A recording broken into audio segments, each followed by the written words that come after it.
Welcome back. You're with Newsday on eNCA. I'm Shahan Ramkisoon. The US presidential elections are pulling out all the stops to woo undecided voters ahead of tomorrow's election. The latest polls put Democratic nominee Hillary Clinton 5% ahead of her Republican opponent Donald Trump. Both are making their final pitches in states that could swing the vote. Let's get the latest now from our US correspondent Simon Marks. Simon, thanks for your time. Appreciate it. Firstly, this is a desperate attempt to win over some of those voters, but is it going to work at the 11th hour?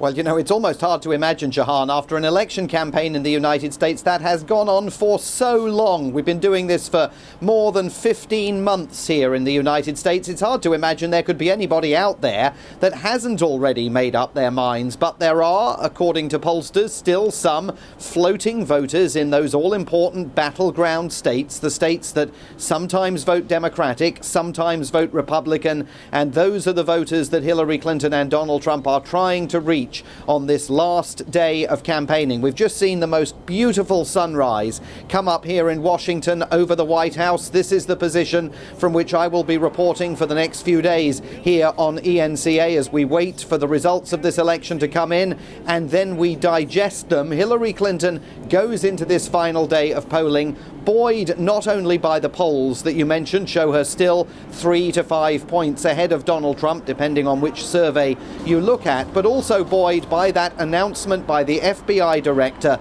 just a few hours ago that he still sees no reason to pursue criminal prosecution or indictments against her or her top aides over their mishandling of classified information when she was Secretary of State. That lifted a dark cloud from the Clinton campaign and it demolished a pillar of rhetoric that Donald Trump had been using just hours before the FBI announcement was made. He'd been confidently predicting that Mrs. Clinton would indeed face prosecution, and then he found the rug was pulled out from beneath him by the FBI director. Donald Trump insists still she's corrupt, she's a criminal, she should be locked up, she shouldn't be allowed anywhere near the Oval Office.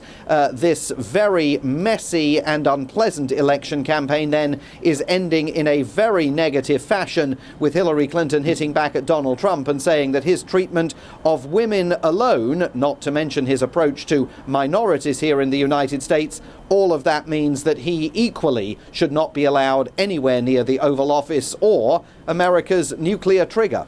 All right, Simon, tell us about the swing states and how big a deal they actually play in this election.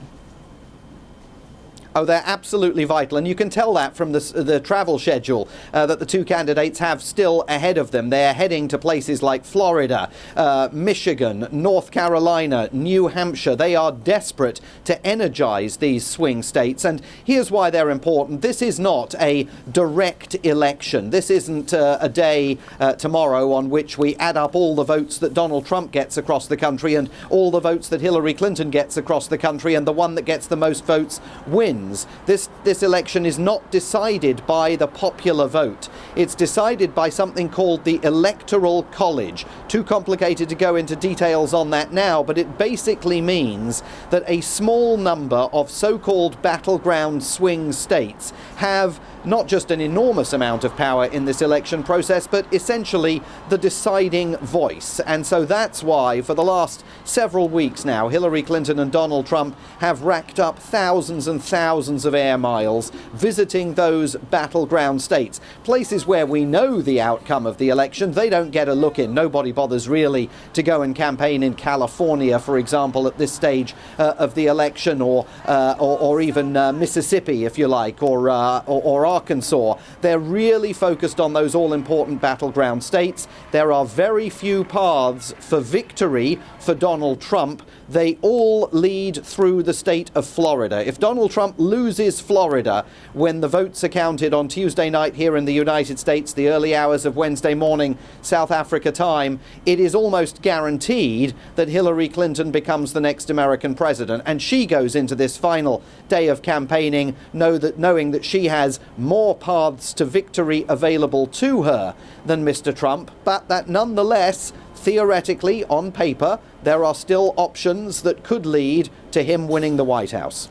Now, Simon, very quickly, of course, elections are always controversial and sometimes ugly in this case, but surely there is a sense of excitement among voters to go to the polls tomorrow. Well, you know, 8 in 10 voters told a New York Times poll last week that they are repulsed by this election, not excited by it. I mean, there is inevitably an air of anticipation in the air, Shahan, there's no question about that. But I think there's also a sense of great tension because both of these candidates are enormously disliked by large sections of the population here. And whoever wins, Donald Trump or Hillary Clinton, they will be rejected by core supporters of their respective opponent, and equally they will face an enormously difficult task putting together some of the pieces of shattered social harmony in this country. This has been the basest election campaign any of us has witnessed. It has really brought out some of the rawest emotions socially here in the United States, and putting all of that back together is going to be a very tough task for the country's next president, whoever she or he may be. All right, thanks very much for the insight, our US correspondent Simon Marks.